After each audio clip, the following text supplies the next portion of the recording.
Millet Marvels, changing the way world eats by Tenali Double Horse.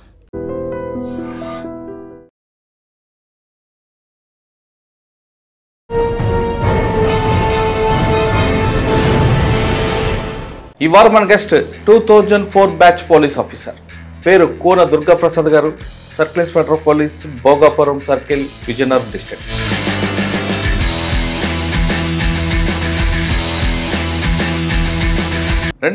డిపార్ట్మెంట్కి వచ్చే సమయానికి Maoist ప్రభావిత ప్రాంతమైన ఏఓబీలో పనిచేశారు దుర్గా ప్రసాద్ గారు. ఆయన నక్సల్స్లో ఇన్ఫర్మేషన్ తీసుకురావడానికి మారువేషాల్లో వెళ్ళి వాళ్ళతోనే మాట్లాడొచ్చారు. సార్, జీ మార్గ్లో మీకు వచ్చిన ఛాలెంజ్ ఏంటి? మేము ఏమైనా ఎస్ఐ కానీ బయటకు రావాలని అంటే మినిమం 20-25 మెంబర్స్ మా చుట్టూ ఉండేవాళ్ళు. జీ మార్గ్లో వారంకి ఒకసారి సంత తగ్గుతుంది. ఈ సంతలోకి అందరూ కూడా వస్తుంటారు.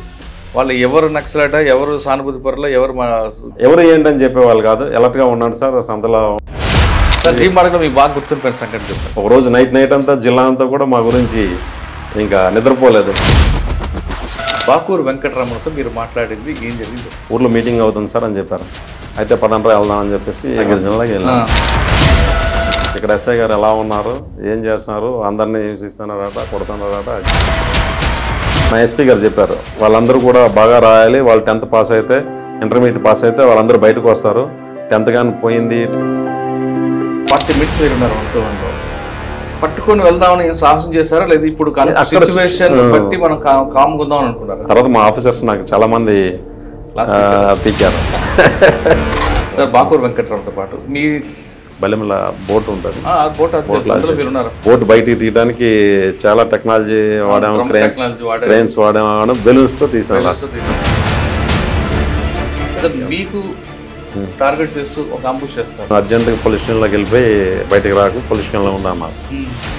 ఏంటంటే సోపం కనిపిస్తారు. ఎవరిదండి? మా ఎస్పీ గారు ఒప్పుకోలేదు, తీసేద్దాం సార్ అని చెప్పి అన్నాను. అది తీసేయడానికి కూడా ప్లాన్ చేసాం.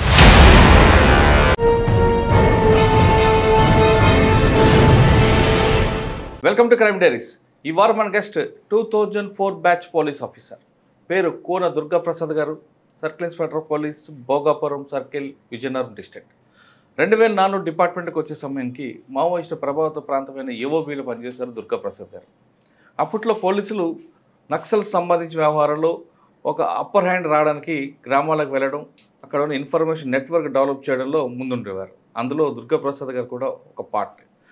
ఆయన నక్సల్స్లో ఇన్ఫర్మేషన్ తీసుకురావడానికి మారువేషాల్లో వెళ్ళి వాళ్ళతోనే మాట్లాడొచ్చారు. ఆ విధంగా ఆయన స్టేట్ కమిటీ మెంబర్తో మాట్లాడి బయటకు వస్తారు. అదొకటే కాకుండా ఒక మంచి ఎన్కౌంటర్ కనిపిస్తుంటాయి. ఆ ఎన్కౌంటర్ జరగడానికి వెనక కారణం ఏంటి, ప్రస్తుతం డిపార్ట్మెంట్లో ఆయన చేస్తున్న వర్క్లో భోగాపురంలో ఎలాంటి క్రైమ్ ఉంటుందనే విషయాన్ని దుర్గా ప్రసాద్ గారు అని తెలుసుకున్నాం. సార్, నమస్తే అండి. నమస్తే అండి. సార్, మీరు 2004 డిపార్ట్మెంట్కి వచ్చినప్పుడు మీది ఒక రికార్డు కనిపిస్తుంటుంది. బాకూరు వెంకటరమణ అలియాస్ గణేష్, ఏఓబీలో స్టేట్ కమిటీ మెంబర్. ఆయనతో మాట్లాడి ఫేస్ టు ఫేస్ మాట్లాడి బయటకు వస్తారు. ఆయన మీరెవరు తెలుసో, మీరు ఆయనకి తెలుసో తెలియదు కానీ మీరు వెళ్ళి మాట్లాడి రావడం అదొక సంచిష్లైంది. అదేవిధంగా అమ్మడేయాలి అనుకుంటారు. వీటన్నిటితో పాటు ఎక్స్చేంజ్ ఆఫ్ ఫైర్లు జరగడం. అప్పుడు ఏఓబీలో నక్సల్స్ ప్రభావిత ప్రాంతాల్లో పనిచేయడం కాకుండా అక్కడ వాళ్ళని కంట్రోల్ చేయడం, అంటే ఇటువైపు రాకుండా, ఇన్సిడెంట్ జరగకుండా, లేదంటే ఆ ప్రాంతంలోని యువత అటువైపు వెళ్లకుండా మీరు చేసిన కార్యక్రమాలు ఏంటి? అక్కడ నుంచి మీ జర్నీ ఇప్పుడు భోగాపురం సర్కిల్కి వచ్చింది.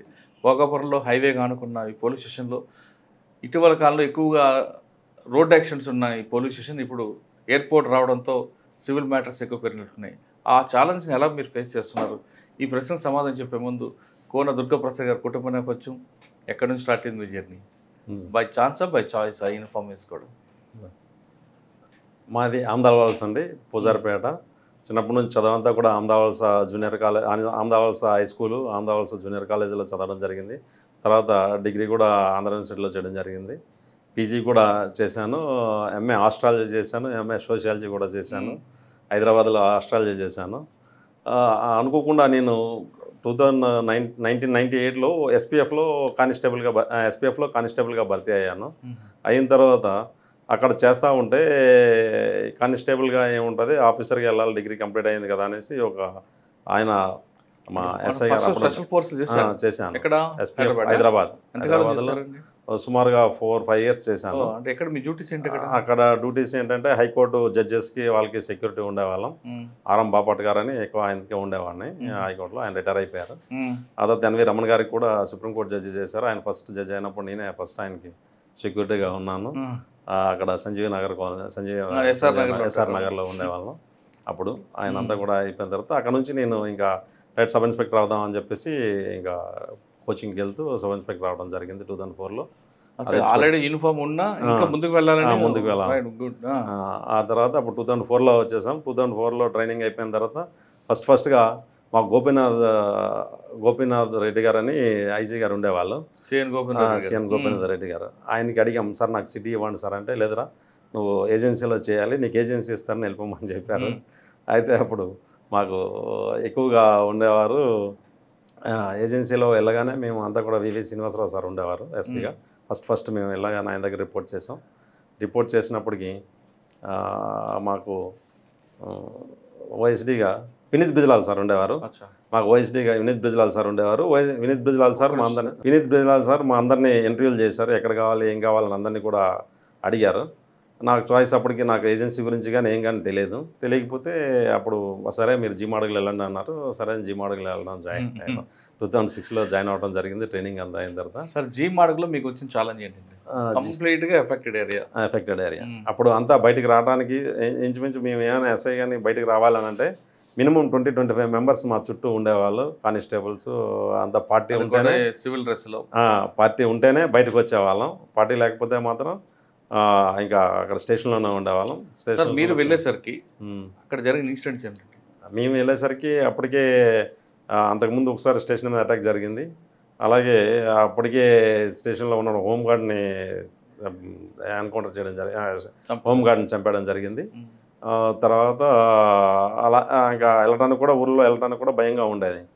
మేము వెళ్ళేసరికి అందరితో కూడా మింగిల్ అవ్వటం, అందరితో మాకు వి శ్రీనివాసరావు సార్ వెళ్ళిపోయిన తర్వాత మాకు జేజే మురళీ గారు వచ్చారు. జేజే మురళీ సార్ వచ్చారు. జేజే గారు మురళీకి రాగారు ముందు వివి శ్రీనివాసరావు గారితో పనిచేశారు కదా. చేసాం. జీమాడుగుల్లో ఒక పెద్ద ప్రాబ్లం ఉంటుందండి. జీమాడుగులో వారంకి ఒకసారి సంత తగ్గుతుంది. ఈ సంతలోకి అందరూ కూడా వస్తుంటారు. వాళ్ళు ఎవరు నక్సలట, ఎవరు సానుభూతి పరులో, ఎవరు మా గిరిజనులు తెలుసుకోదు. అక్కడ మీకు వచ్చిన చాలా వాళ్ళు ఎలాగ ఐడెంటిఫై చేసేవారు. అదేవిధంగా ఆ సంతలోకి వచ్చిన పోలీస్ ఆఫీసర్ కూడా టార్గెట్ చేసిన రోజులు ఉన్నాయి. ఈ ప్రాబ్లం ఎలా మీరు ఫేస్ చేస్తారు? అంటే మ్యాక్సిమం అండి నేను ఎప్పుడు టైం దొరికినప్పుడల్లా, ఎప్పుడైతే మా ఆఫీసర్స్ ఈ మూమెంట్స్ లేనప్పుడల్లా కూడా విలేజ్లు విజిట్ చేసేవాడిని. ప్రతి విలేజ్ అన్నీ మొత్తం ప్రతి పంచాయతీ ప్రతి విలేజ్ వెళ్ళేవాడిని. వెళ్ళి వాళ్ళందరితో ఒక పూట ఉండి మళ్ళీ ఈవినింగ్కి వచ్చేస్తూ ఉండేవాడిని. ఒక్కొక్కసారి నైట్ కూడా అక్కడ ఉండిపోయేవాళ్ళం. ఆ టీం పట్టుకొని మా ఏదైతే స్పెషల్ పార్టీ టీం పట్టుకొని ఎక్కువ విలేజ్లోనే తిరిగేవాడిని అండి. ఎక్కువ కూడా తిరగడం వల్ల అందరూ ప్రెసిడెంట్లు, మెంబర్లు, ఎవరైతే ఊరు పెద్దలు అందరూ తెలిసేవాళ్ళు. ఏదైనా ఇన్సిడెంట్ జరిగితే ఏదైనా జరుగుతుందంటే ముందే మాకు, సార్ మీరు ఈరోజు సంతకు రావద్దు, లేకపోతే ఈరోజు కొంచెం జాగ్రత్తగా ఉన్నాడు సార్, అలర్ట్గా ఉన్నాడు సార్ అని చెప్పేవాళ్ళు. ఎవరు ఏంటని చెప్పేవాళ్ళు కాదు, అలర్ట్గా ఉన్నాడు సార్, సంతలో ఉంటారు అని చెప్పేవాళ్ళు. మేమంతా కూడా పార్టీ పట్టుకొని వెళ్ళేవాళ్ళం. వెళ్ళేటప్పటికి ఆటోమేటిక్గా పోలీసు పార్టీ అంత ఉందని కానీ వాళ్ళు ఎవరో ఏమి ఉండేది కాదు. ఎప్పుడు ఇండివిజువల్గా వెళ్ళేవాళ్ళం కాదు సంతకి. ఒక సంత ఉందంటే 2 years 4 months చేశాను. 2 years 6 నెలల తర్వాత పార్టీకి వస్తారు. జీమాడుగులో మీకు బాగా గుర్తుండిపోయిన సంఘటన చెప్పండి. బాగా గుర్తున్న సంఘటనలు అంటే నేను ఉండేటప్పుడు చాలా వరకు నుర్మతిలో కానీ ఇట్లో కానీ ఇన్సిడెంట్లు జరిగిన తర్వాత ఆఫీసర్స్ కొంచెం ప్రెజర్ అవ్వడం జరిగింది. దాని మీద చాలా ఎక్కువ వర్కౌట్ చేసాం. ఒకరోజు నేను అన్నవరం ఎస్ఐ గారు ఇద్దరం, పేరు సింహాద్రి నాయుడు అంటారు, అన్నవరం ఆయన, నేను మా బ్యాచ్మేటే. ఇలా మనకి ఒక ఇన్ఫర్మేషన్ ఉంది నుర్మతిలో వెళ్దాం రా అంటే వచ్చాడు బాబు. మా ఓఎస్డీ గారు అప్పుడు శ్రీకాంత్ సార్ ఉండేవారు. చెప్పిన తర్వాత ఇద్దరం కలిసి వెళ్తే ఎవరు డ్రైవర్ రామంటారు, నేనే నడిపాను. Eicher van నడిపేశాను.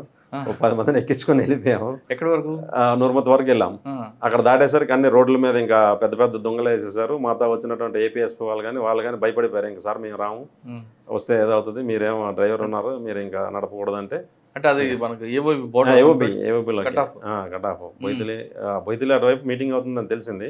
మేము ఉన్న 6 ఎక్కించుకొని ఎస్ఐ గారు నేను ఇద్దరం కలిసి బయలుదేరిపోయాం. ఏదైతే అదే అవుతుందని. కాకపోతే అప్పటికి వెళ్ళేసరికి వర్షం కంటిన్యూ పడుతుంది, చీకటి, దానివల్ల చెట్లు కూడా పడేసి ఉన్నాయి. ఇంకా అక్కడతో వాళ్ళు భయపడిపోయారు. వెళ్ళాము సార్ మనం వద్దు ఇంక మేము రామని చెప్పి వాళ్ళనికంటే ఇంకా రిటర్న్ వచ్చేయడం జరిగింది. అయ్యో, అంతవరకు అంతవరకు వెళ్ళి వచ్చేసాం వెనక్కి. అక్కడ మీటింగ్ అవుతుంది, ఇన్ఫర్మేషన్ అవుతుంది. రాత్రి ఇంచుమించు 12 o'clock అలా అయింది మేము వెళ్ళేసరికి. అంటే కంటిన్యూ వర్షాలు అక్కడ అంతా కూడా. దాంట్లో మీటింగ్ అంటే ఎవరంటే సెంట్రల్ కమిటీ ఉన్నారు అప్పటికి దళం మెంబర్స్ వాళ్ళు వచ్చారని చెప్పి, గాలికొండ దళం వాళ్ళ 2-3 దళాలు వచ్చాయని చెప్పేసి ఇన్ఫర్మేషన్. అప్పటికి మనకి ఇంకా ఫోర్స్ అవైలబుల్ లేదు కాబట్టి ఉన్నాళ్ళు తగ్గించుకెళ్ళిపోయాం. కానీ వాళ్ళు ఏపీఎస్పీ కాబట్టి కొంచెం అదే గ్రౌండ్స్ కానీ లేకపోతే స్పెషల్ పార్టీ కానీ ఏదైనా ఉన్నాయి. అప్పుడు ఒక ఇష్యూ ఇదే ఉండేది. తర్వాత ఇంకా బాగా గుర్తుండిపోయింది. తర్వాత ఇంకా మేము ఒకరోజు కోండ్రలో ఒక ఇన్సిడెంట్ జరిగింది. అప్పటికి మాకు ముంచింగ్పుట్టు పెదబయలేసే శంకర్రావు అని చెప్పేసి వాళ్ళ పార్టీ వెళ్ళింది లోపలికి. వెళ్ళేటప్పటికి వాళ్ళ మీద అటాక్ జరిగింది, కోండ్రు దగ్గర అటాక్ జరిగింది. అటాక్ జరిగితే వాళ్ళందరినీ తీసుకొస్తున్నారు. వాళ్ళని రెస్క్యూ చేయడానికి మా ఆఫీసర్స్ చెప్తే నేను లక్ష్మోజీ అని మా బ్యాచ్మేట్ ఎస్ఐ, అప్పుడు మేము ఆయన హుకుంపేట ఇద్దరం కలిసి బోయితిలేని వెళ్ళాము. బోయితిలో వెళ్తే నా మీద బ్లాస్ట్ అయింది. జీప్లో బండి మీద వెళ్తుంటే పడిపోయాను, లోయలో పడిపోయాను. అంటే ఎలా చేశారు వాళ్ళు ఏం చేశారంటే వీళ్ళందరినీ మా స్టాఫ్ అందరినీ నేను పంపించేశాను దీంట్లో అంబులెన్స్లో. మన హాస్పిటల్ ఉంటే హాస్పిటల్ అంబులెన్స్లో వాళ్ళకి వెళ్ళినట్టు అంబులెన్స్లో పంపించేశాను. స్టాఫ్ చాలకపోతే నేను ఒక 2-wheeler తీసుకుని వెళ్ళిపోయాను. దాని వెనక వెళ్ళేటప్పుడు నేను లోయలో పడిపోయాను. పడిపోతే వాళ్ళందరూ తీసుకొచ్చారు, ఊర్లో వాళ్ళు తీసుకొచ్చి బ్యాలెన్స్ కాయలేక దీని దగ్గర నర్మతి దగ్గర ఒక ట్రాక్ వేస్తున్నప్పటికి సడన్గా పడిపోవడం జరిగింది లోయలోకి. వాళ్ళ వల్ల కాదు, పడిపోయిన తర్వాత ఇంకందరూ చెప్పేశారు అప్పుడే, సార్ మీరు ఇక్కడ ఉండొద్దు అంటే గుర్తుపట్టారు ఊరు వాళ్ళు, ఎందుకంటే ఎక్కువ ఊర్లో తిరుగుతాను. సార్ మీరు ఇక్కడ ఉండొద్దు అర్జెంట్గానే జీపీకి పంపించేశారు. బొయ్యిలు వెళ్ళిపోయాము. మేము వెళ్ళిపోయి ఇలా దిగిన తర్వాత వీళ్ళు మా లక్ష్మోజీ వాళ్ళందరూ బస్సులో వచ్చారు. వాళ్ళు వచ్చారు కదని వాళ్ళని రిసీవ్ చేసుకోవడానికి వెళ్ళాము. మా మీద ఒక బ్లాస్టింగ్ అయింది. ఎక్కడ? బొయ్యిల దగ్గరే, బొయ్యిల అవుట్కట్స్లో. వీళ్ళు బస్సు వస్తే బస్సులకి కర్ర అడ్డ పెట్టారని చెప్పేసి మేము వెళ్ళి తీయడానికి వెళ్ళాం. మా అందరూ బ్లాస్ట్ అయింది. నాకు చిన్న దెబ్బలు తగిలి, మా వాళ్ళకి కొంచెం చిన్న తగిలి. రిటలేషన్ అంటే వాళ్ళు ఏం చేశారంటే కొండలో కూర్చున్నారు, పరిగెత్తంగానే దొరకలేదు. దాని తర్వాత ఒకళ్ళిద్దరిని తీసుకొచ్చాం, అరెస్ట్ చేసాం. ఎవరు చేశారో కూడా పట్టుకున్నాం. అప్పుడంతా ఉండదు. ఒకరోజు నైట్ అంతా జిల్లా అంతా కూడా మా గురించి ఇంకా నిద్రపోలేదు, జిల్లా పోలీస్ అంతా కూడా. ఎందుకు? ఇది బ్లాస్ట్ అయిపోయింది, మేము లోపల ఉండిపోయాం. అప్పటికి మైన్ ప్రూఫ్ వెహికల్ పంపించారు, అన్నీ చేశారనమాట. చాలా పెద్ద ఇష్యూ అయిపోయింది అదంతా కూడా. జీమాడుగుల తర్వాత అంతా కూడా జీమాడుగుల తర్వాత అచ్యుతాపురం వెళ్ళామండి. అచ్యుతాపురం అట్లా దాన్ని అయిందో అచ్యుతాపురం మామూలు లాండార్ పోలీస్ స్టేషన్. అక్కడంతా ఇండస్ట్రియల్ ఉండేది. అప్పటికి బ్రాండిక్స్ అనమాట కన్స్ట్రక్షన్ అవుతుంది ఇండస్ట్రియల్ అంతా కూడా. బ్రాండిక్స్ అప్పటికే ఇష్యూ ఉంటే అక్కడంతా కూడా పూడి మడక, వాళ్ళంతా ఫిషర్మ్యాన్స్, యాజిటేషన్స్, కొట్టుకోవడాలు అన్నీ చాలా ఎక్కువ ఇష్యూస్ ఉండేవి. ల్యాండ్స్ ఇచ్చారని చెప్పేసి బ్రాండిక్స్ రిలాక్స్ లేదు. బ్రాండిక్స్ కన్స్ట్రక్షన్ అంతా వరకు మొత్తం మ్యాక్సిమం 80% వరకు నేనే ఉన్నాను. అంతా కూడా సెటిల్మెంట్లు చేసి వాళ్ళతో డైలీ మాట్లాడి కన్స్ట్రక్షన్ అలాగ ఇండస్ట్రీ. అప్పటికి జేజే మురళీ గారు ఉండేవారు, ఆయన కొంచెం అయిపోయింది. ఈయన వచ్చారు ఆయన తర్వాత, వినీత్ బిజ్లాల్ సార్ కంటే ఆకుల సబర్వాల్ గారు వచ్చారు. అచ్యుతాపురం తర్వాత అండి ఇంకా నాకు అక్కడ 2-3 సార్లు గొల్గొండ వెళ్ళాను. నెక్స్ట్ గొల్గొండ వేశారు. గొల్గొండ వెళ్ళిన తర్వాత ఐబీ నుంచి మన ఇంటెలిజెన్స్ నుంచి కూడా మీరు ఇక్కడ పని చేయకూడదు అని వినీత్ బిజ్లాల్ సార్ ఉన్నారు, ఎస్పీ గారు. వెంటనే ఫోన్ చేసి చెప్పారు, సార్ కూడా మీరు ఎక్కడ ఉన్నారు, మీ మీద యాక్షన్ టీం తిరుగుతుందని అని చెప్తే మా కోడి దుర్గాప్రసాదరావు గారు నేషనల్ డీజీ గారు ఉండేవారు అప్పుడు. సార్కి చెప్తే నాకు పీటీసీకి ఇచ్చారు, మన విజయనగరం పీటీసీకి వెళ్ళిపోయాను. 2 years ఇంకంతా కూడా ఉండేది. నాకు అప్పుడు గన్మ్యాన్లు అందరూ ఉండేవాళ్ళు. ఇంకా వీళ్ళతో ఎస్ఐగా గన్మ్యాన్లు పెట్టుకొని అంతా కష్టంగా అని చెప్పి ఇంటి దగ్గర కూడా భయపడ్డారు. ఇంకా అప్పటి నుంచి ల్యాండ్ ఆర్డర్ మానేసి ఇంకా సిటీకి వెళ్ళిపోయిన తర్వాత అయిపోయిన తర్వాత 2 years అయిపోయిన తర్వాత కొంచెం అంతా సర్దుమణిగింది. నేను ఇంకా సిటీలోకి వెళ్ళిపోయానండి. సిటీలో ఫోర్త్ టౌన్ ట్రాఫిక్ ఎస్ఐగా చేశాను. దాని తర్వాత ప్రమోషన్ వచ్చేసింది ఇన్స్పెక్టర్గా. సిఐడి తర్వాత మళ్ళీ స్టీల్ ప్లాంట్, అక్కడ కూడా ఇండస్ట్రియల్ యాజిటేషన్స్ కూడా. స్టీల్ ప్లాంట్ తర్వాత మళ్ళీ క్రైమ్లోకి వెళ్ళిపోయానండి. సిసిఎస్ క్రైమ్ అంటే ట్రాఫిక్ చేశాను. 3 town 4 town ట్రాఫిక్, మహానాడు ఈనాడు అవన్నీ కూడా మా ప్రభాకర్ సారు, తర్వాత ఈయన మన మహేంద్ర పాత్రుడు సారు, ప్రభాకర్ సార్ మాకు ఏసీపీగా ఉండేవాళ్ళు. వాళ్ళంతా కింజరా ప్రభాకర్ సార్ మేమందరం కలిసి ఒక టీంలా పనిచేసాం అంతా కూడా. తర్వాత చాలా హ్యాపీ అయిపోయిన తర్వాత మళ్ళీ సీసీఎస్కి వెళ్ళిపోయానండి. లడ్డా సార్ ఉన్నప్పుడు సీసీఎస్కి వెళ్ళి సీసీఎస్లో కూడా మంచి మంచి దొంగల్ని వాళ్ళందరినీ పెద్ద పెద్ద ఆపరేటర్స్ ఒక ఇంచుమించు ఒక కేజీన్నర గోల్డ్ కూడా రికవరీ చేసాం. వీళ్ళందరినీ చాలా మందిని పట్టుకున్నాం. అలా చేసిన తర్వాత దాని తర్వాత అయిపోయింది. సిటీలో అయిపోయిన తర్వాత మళ్ళా ఇంకా ఎలక్షన్ రావటం, ఎలక్షన్లో టైం ఉందని చాలా ఉండి మళ్ళీ ఇక్కడ విజయనగరం ఎస్బీకి వచ్చేసాను. ఎస్బీలో 1 year చేశాను. మళ్ళీ మల్కాపురం వెళ్ళిపోయాను.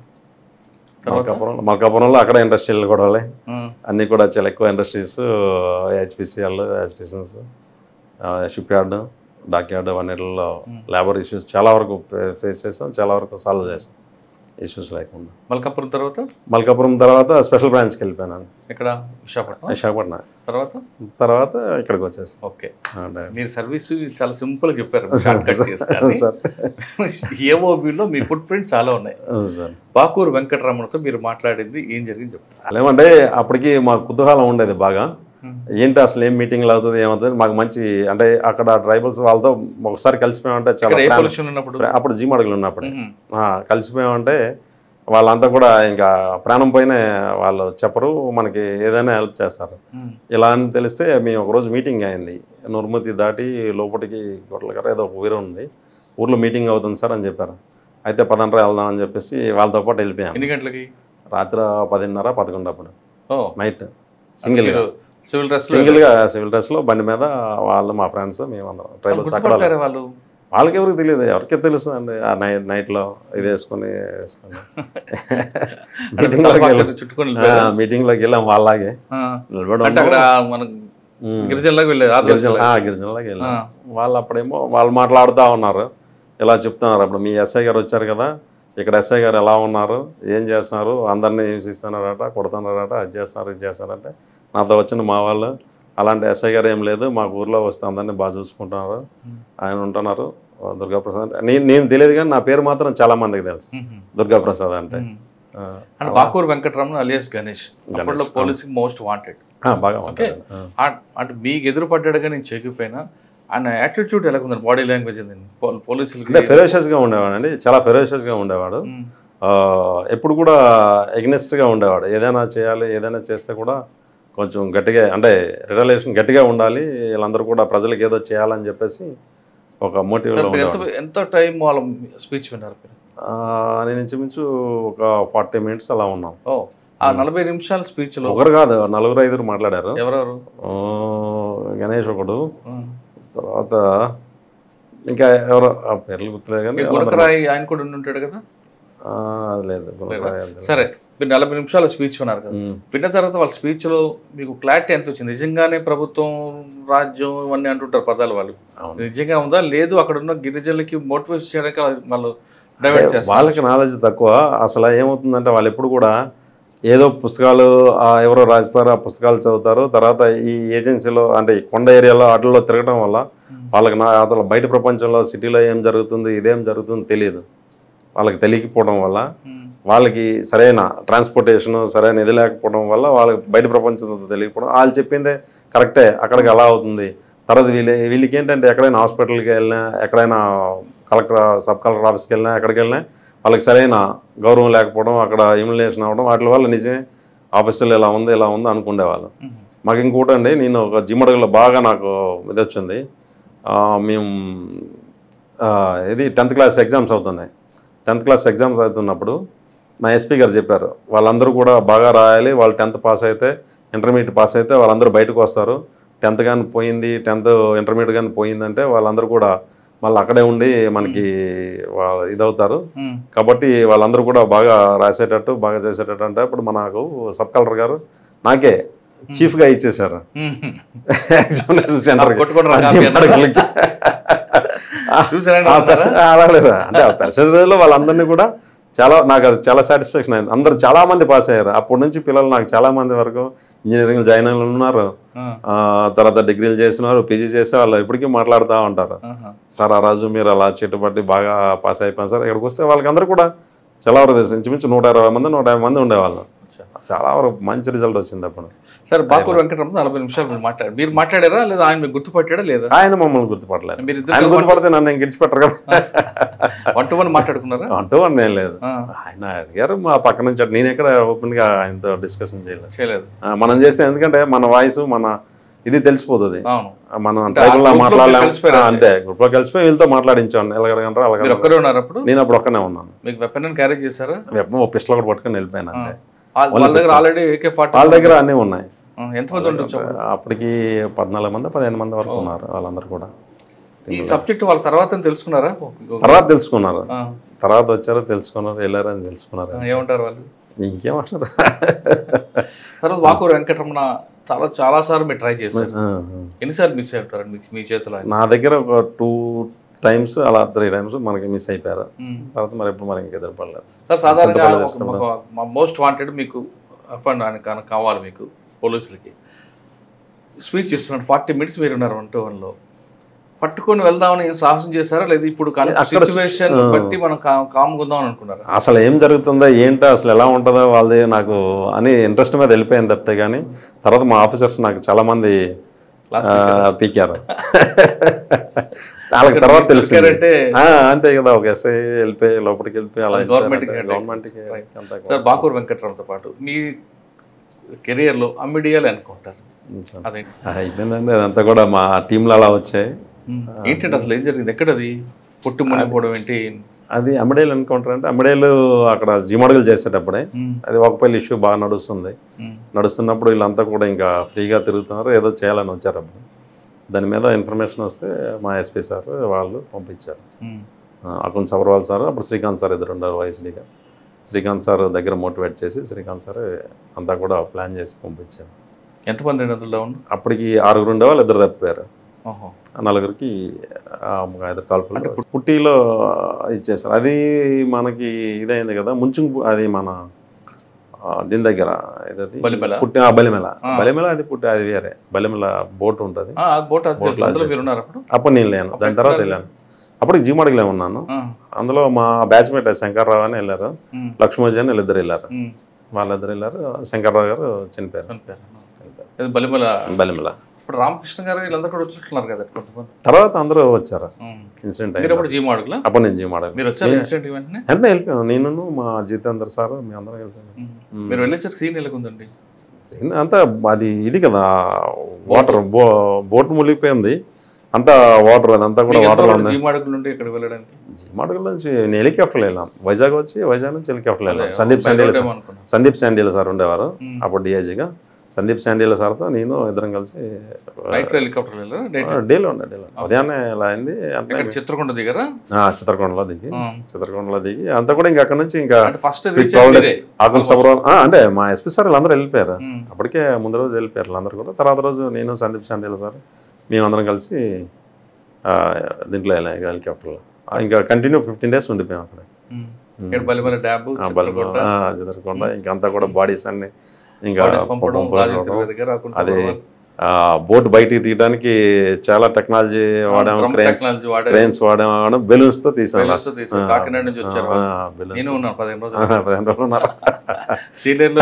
కంటిన్యూ వర్షాలు పడుతుంటాయి, వెళ్ళడానికి ఉండదు, తినడానికి ఉండదు.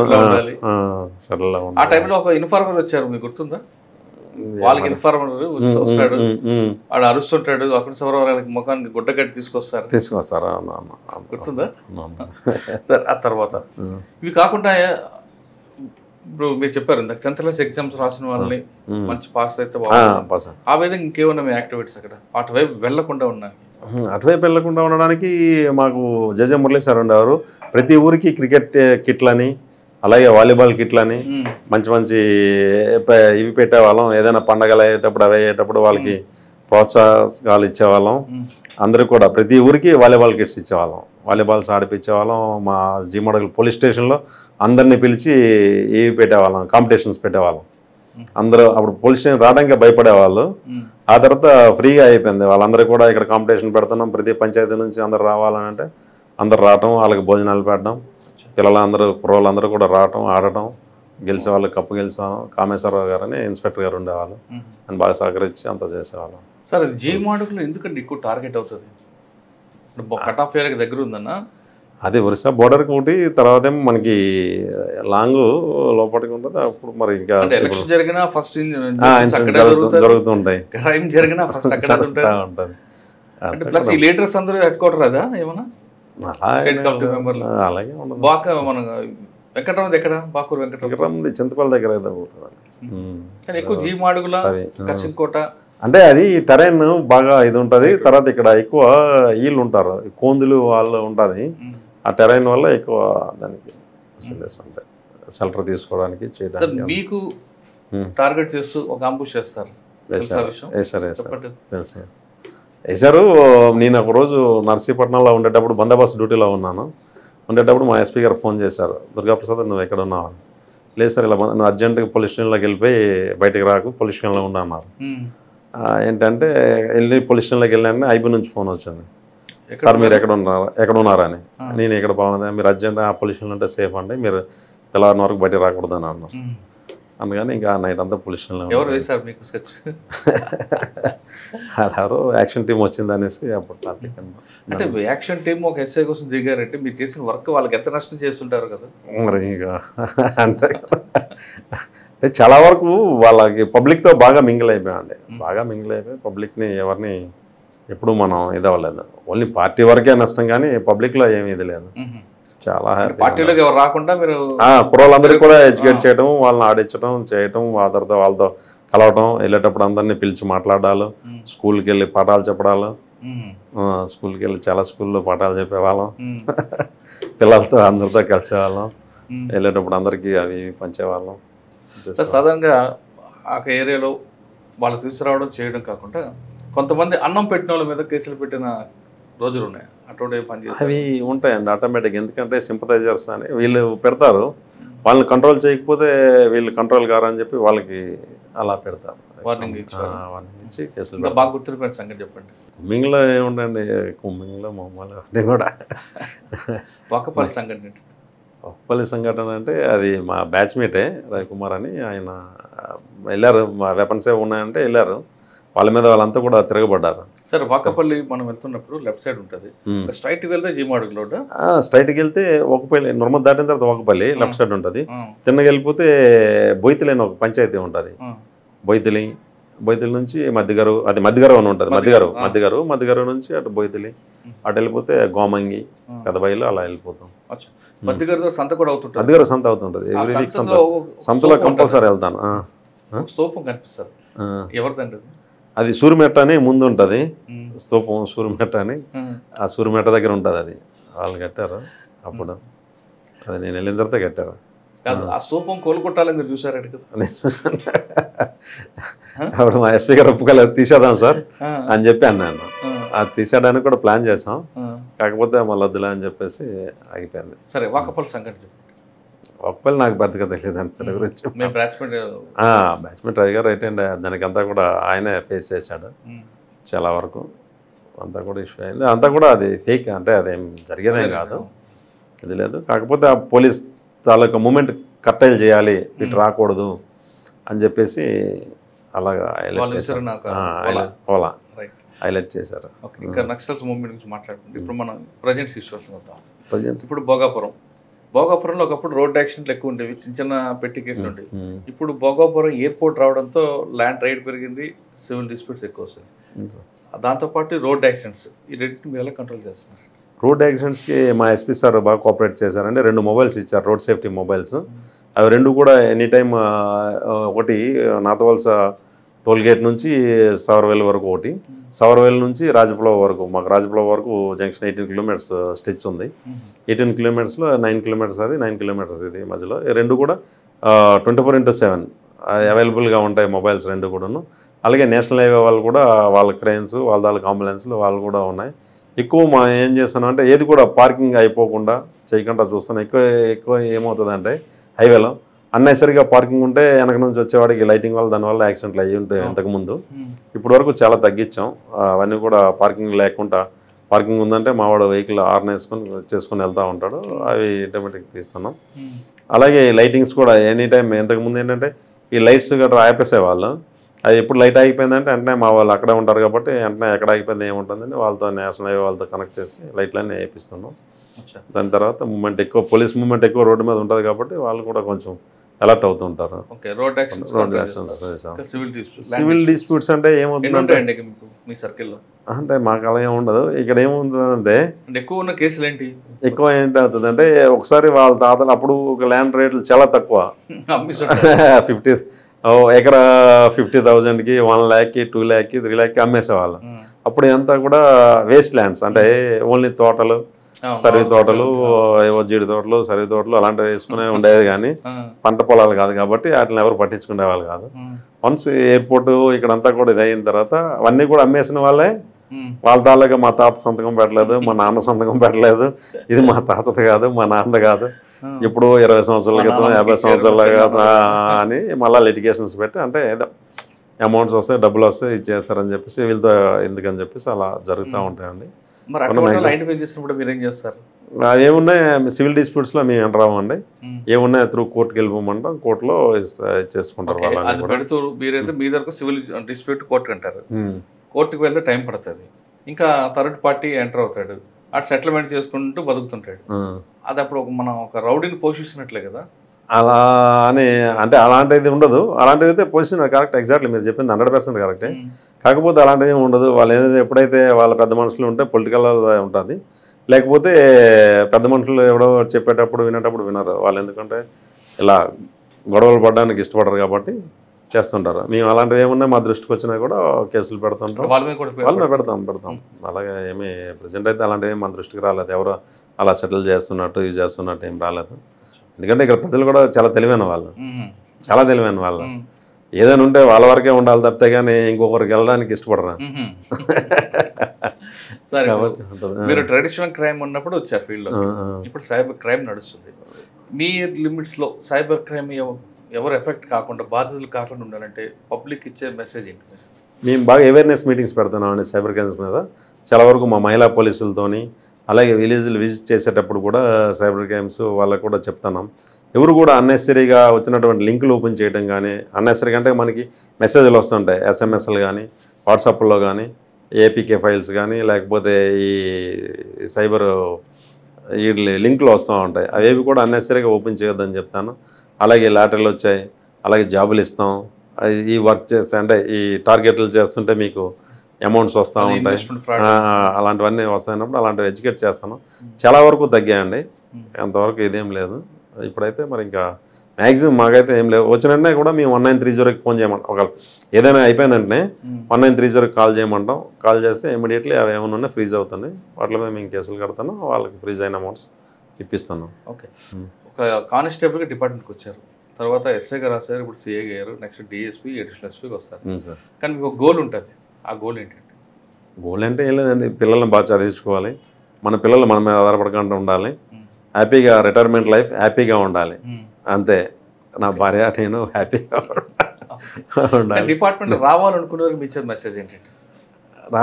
రావాలి మన సర్వీస్ చేయాలనుకున్న వాళ్ళకి రమ్మంటారా, లేదా డబ్బులు సంపాదించాలని కొంతమంది జయంగా వస్తారు ఈ డిపార్ట్మెంట్? అది మరి నేను అప్పుడు అలా అనుకున్నారు కానీ అది కరెక్ట్ కాదండి. డబ్బులు సంపాదించాలి, ఇచ్చేయాలి అనడానికి పాత రోజుల్లో ఏదైతే అవి ఉండొచ్చేమో కానీ ఈ రోజుల్లో ప్రతి వారి దగ్గర మీడియా ఉంది, మనం మాట్లాడుతున్నవన్నీ కూడా record అయిపోతుంటుంది.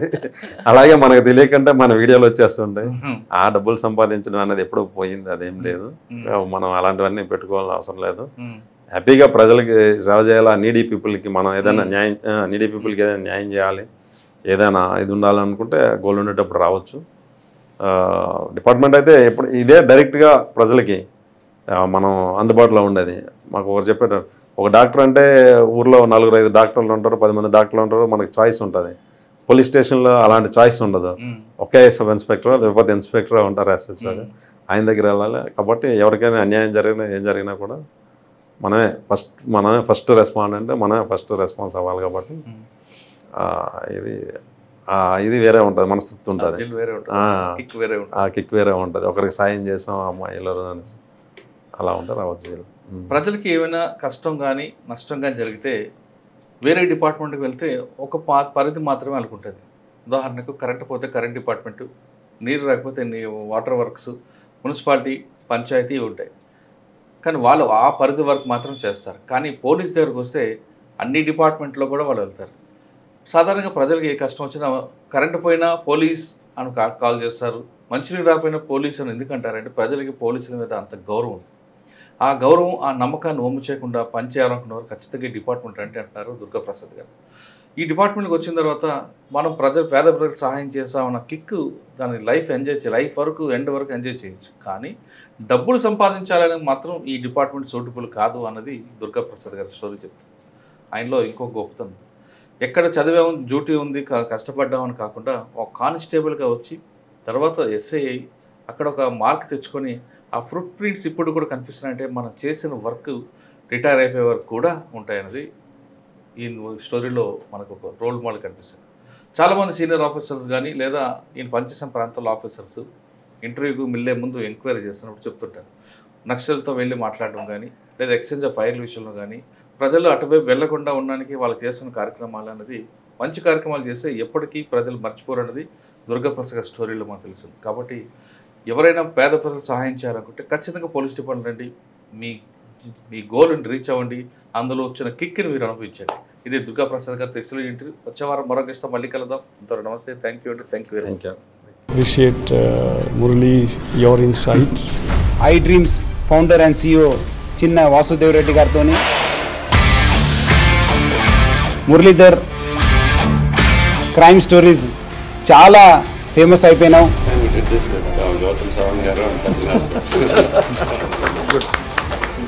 Well done. Congratulate him for doing so well, and I congratulate him, his boss also, for doing so well.